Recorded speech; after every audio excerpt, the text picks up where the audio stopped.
G'day friends and welcome back to Aussie Moto and Outdoors. It is review day. Today Rick came up from Innisfail on his CF Moto 800MT and we went on a 400km journey. We're going to tell you absolutely everything you need to know about the CF Moto 800MT. So what are we waiting for? Let's get cracking on another all Aussie adventures. All Aussie adventures. Pack up your swag, let's go.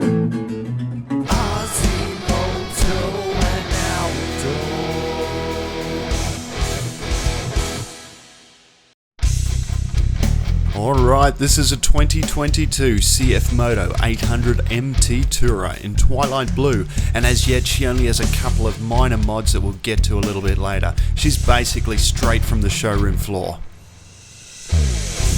Alright, this bike runs in $14,490 brand new, registered for 12 months. Rick got this from Coastal Farm and Motorcycles in Innisfail, far north Queensland.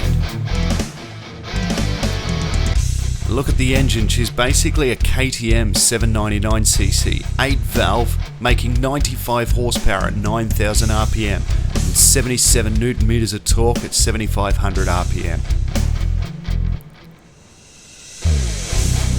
She's got a 6-speed gearbox with slipper clutch, quick shifter, 2 modes, sport and rain, ride-by-wire throttle, cruise control, heated grips, Bosch ABS, wire-spoked wheels with alloy rims, alloy bash plate, steering damper, handguards, center stand, adjustable windscreen, LED lights, LED fog lights, 7-inch TFT screen, tire pressure monitoring and 3 years warranty.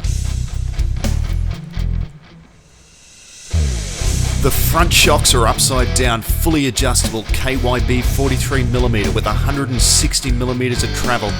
The rear is a monoshock with 150mm of travel, and Rick says she feels comfortable in the standard stock position, inspiring confidence and providing lots of comfort on longer rides. I reckon these lights on the side look absolutely awesome. And just quickly, as for me, as usual, I'm on my Yamaha YZF-R3 2022 model. She has nearly 7,000 Ks on the clock, and once she gets to 10,000 Ks I'll be doing a follow-up review.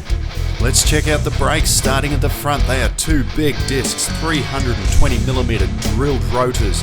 They are by Brembo 4-piston calipers. Then at the back we've got 260mm single disc with a twin piston caliper. Front and rear both have ABS and great stopping power.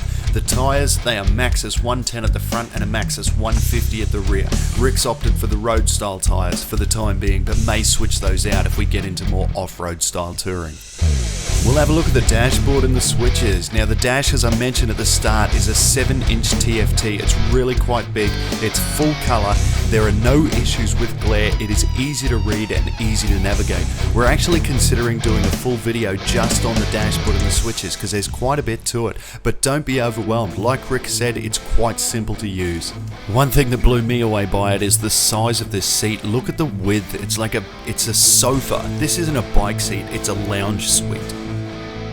Now the fuel tank is a gigantic 19 litres, and economy so far Rick's getting 4.9 litres per 100 Ks, so estimated range of between 375 to 400 kilometres. Once we've got a few more Ks on the bike, we can do some follow-ups on things like fuel economy and range, and we'll let you know how it goes. The other thing we want to do is 0 to 100. We're going to do this on every bike we review. We did it with the R3, and by the way, on a side note, I've been practicing. I've got it down possibly under 5 seconds, so I'll let you know how I go with that. We're also going to do that on the CF Moto, see what she can do. She's got 95 horsepower. She does weigh a fair bit more than the Yamaha R3, but we'll see how it goes 0 to 100. She actually weighs in at 225 kilos, which is really getting up there, especially for an 800cc motorcycle. And apart from all its shining lights, this really is a well-spec'd motorcycle. If you ask Rick what's his one gripe about it, it would be its weight and how heavy it feels. Alright, what seems to be a common and recurring theme on my videos is Australian wildlife. When I see some, I just cannot resist it. This is the Australian Wedge-Tail eagle, one of the largest eagles in the world. Its wingspan can be over 7 feet and they can weigh up to 12 pounds. What a gorgeous bird. Alright, back to the bike. Now I'm just showing you how I go flat footing this. As you can see, I can't quite do it, and I am 6'1" tall, but one thing to remember, I'm only 70 kilos, so I don't actually weigh the suspension down that far. Rick is the same height as me and he can flat-foot it just because he weighs a little bit more. I'm just going to mention the seat one more time. It is ridiculously comfortable. You could do hours on end, which is great because that's actually our plan. So on that note, I want to thank you all so much once more for joining me. Now, put your phones down and get outside.